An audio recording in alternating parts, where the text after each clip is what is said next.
Good afternoon, everybody. It is a lovely Sunday Memorial Day weekend here in Georgia. The quarantine restrictions are slowly being lifted, and that's a good thing.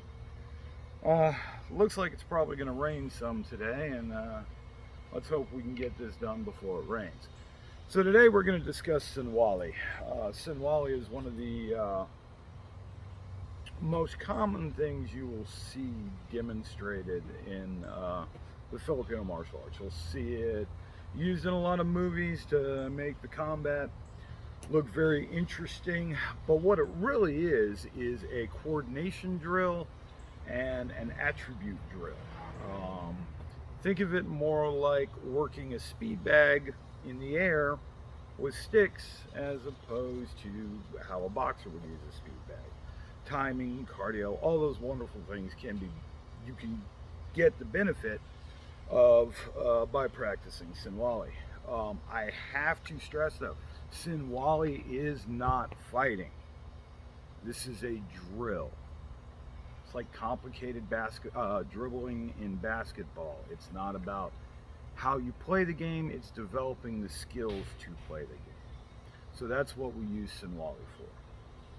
So we're going to start off with a very common set of Sinwali, and that's what we're going to cover today, and that's the 6 count Sinwali. Generally, 6 count Sinwali is broken up into 3 different types.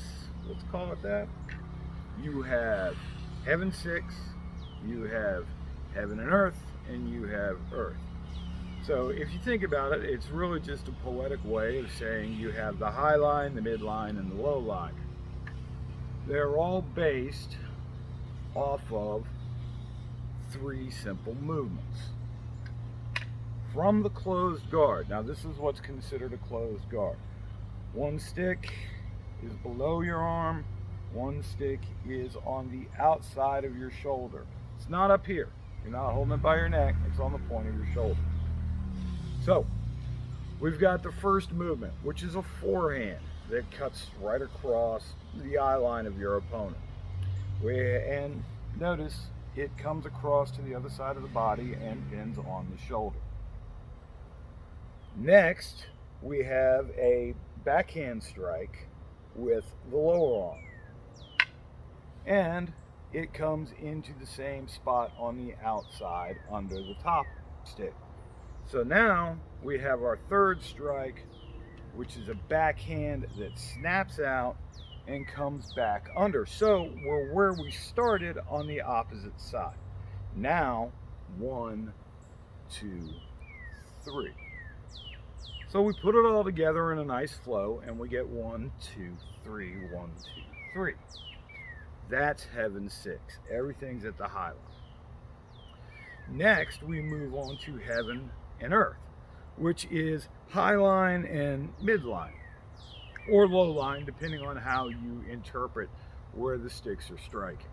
But it's the same movements, just the targeting is different. So we have 1, high line, 2, low or midline, 3, high line. We're back to that opposite side in the same place we started. High line, low line, high line. And then finally, we have Earth, and everything's to the low line. 1, 2, 3, 4, 5, 6. Relatively simple, but pretty useful. There are combative applications in that. And I've covered that in some of the other clips I've posted. And we can certainly get into it later. But what I really want you to focus on with this one, and uh, for the beginners out there that are looking at ways of practicing and getting into arnis, kalis, eskrima, the multiple different names of the Filipino martial arts, this is a great place to start because it's building that coordination between both hands and your body and learning how to move your body as a single unit as opposed to bits and pieces. Because when these movements from the stick translate into empty hand or you remove the stick from the equation and you start using a weapon in one hand and your other hand is a live hand, what it allows you to do is coordinate your limbs. It is the fighting equivalent of walking and chewing gum at the same time. So let's review this. 1, 2, 3, 1, 2, 3. 1, 2, 3, 1, 2, 3.